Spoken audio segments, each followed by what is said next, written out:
Cowboys, I'm here to talk to you about safe, honorable, and sensible language. When we surveyed teachers last year to find out what concerns they had for students, language was the second most prevalent concern. And so, here's your lesson for this week. Before we talk about language, let's talk about our school.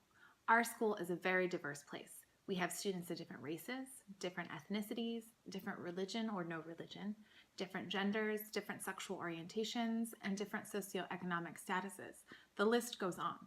So the question becomes, how do we use language on campus to create a safe environment that honors everyone's diverse backgrounds and allows for us to interact with each other in a sensible and respectful way? So that's why we're going to talk specifically about language that is safe, language that is honorable, and how to use language in a sensible way. One of the inspirations for this lesson is the following image. As you go through this presentation, think about this quote and how it relates to what we're discussing about language and being SHS.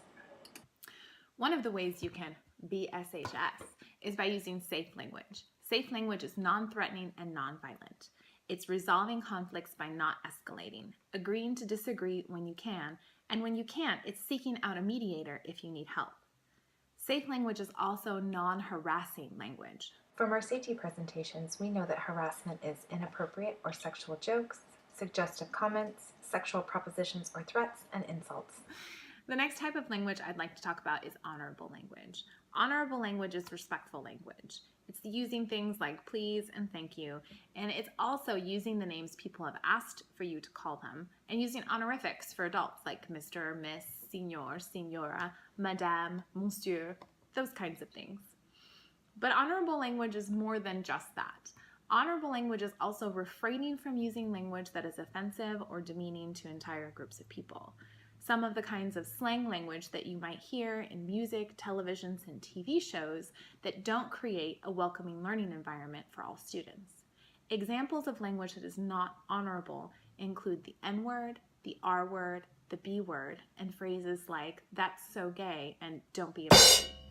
Those types of words and phrases demean entire groups of people based on their race, their sexual orientation, their gender, or their intellectual abilities.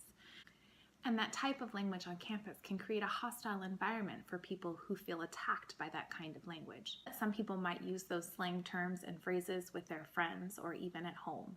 And I don't want to tell you that you can't ever say some of those words, even though I think that you probably shouldn't. But just like I mentioned at the beginning of the video, our campus is incredibly diverse, with different groups of people who hail from all over the world and who have different beliefs and different systems and different values. And so our job on campus is to create a space where everyone feels welcome. And that means watching the language that we use so that way we are creating an environment that is safe, honorable, and sensible for all. Which brings me to the sensible use of language. Being sensible with your language is all about using the right language in the right environment at the right time. And this is called code switching.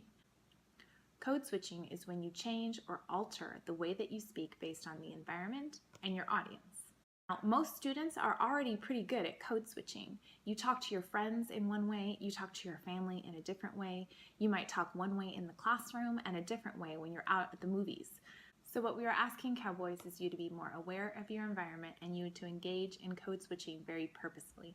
Regardless if we are in a classroom, in a hallway in between classes, at lunch, hanging out before practice, in a club meeting, you are with a group of very diverse students. The language that you use has the power to make a positive and welcoming environment for all students, or it has the power to demean and degrade groups of students and make them feel unwelcome and unsafe. So here's what I want you to remember from this video, Cowboys. 1. Be SHS in your language and the way that you conduct yourself on campus in order to help create a positive learning environment for everybody who goes to Salinas High School. And 2, remember the word code switching because it'll come up a lot in your life, and being really proficient at code switching will really help you later on. As an aside, the language that we've talked about in this video, the R word, the N word, the B word, and those other phrases, those kinds of phrases, when you use them in the work environment, can actually get you in trouble. Most professional environments are not going to want you to use that kind of slang language. So you can think of your time at Salinas High School as training for the workforce. You're not going to be able to say them on your job, and if you do, you very well could get written up. So don't say them on campus. Also, Some of those words are really awful, and you should probably try and eliminate them from your vocabulary, just in general. That's all for this week's Cowboy Way video. Stay tuned next week for a video on student fashion. If you're interested in being a part of the Cowboy Way team and helping to design the lessons and produce the videos, come see me, Mrs. Rogers, in room 218.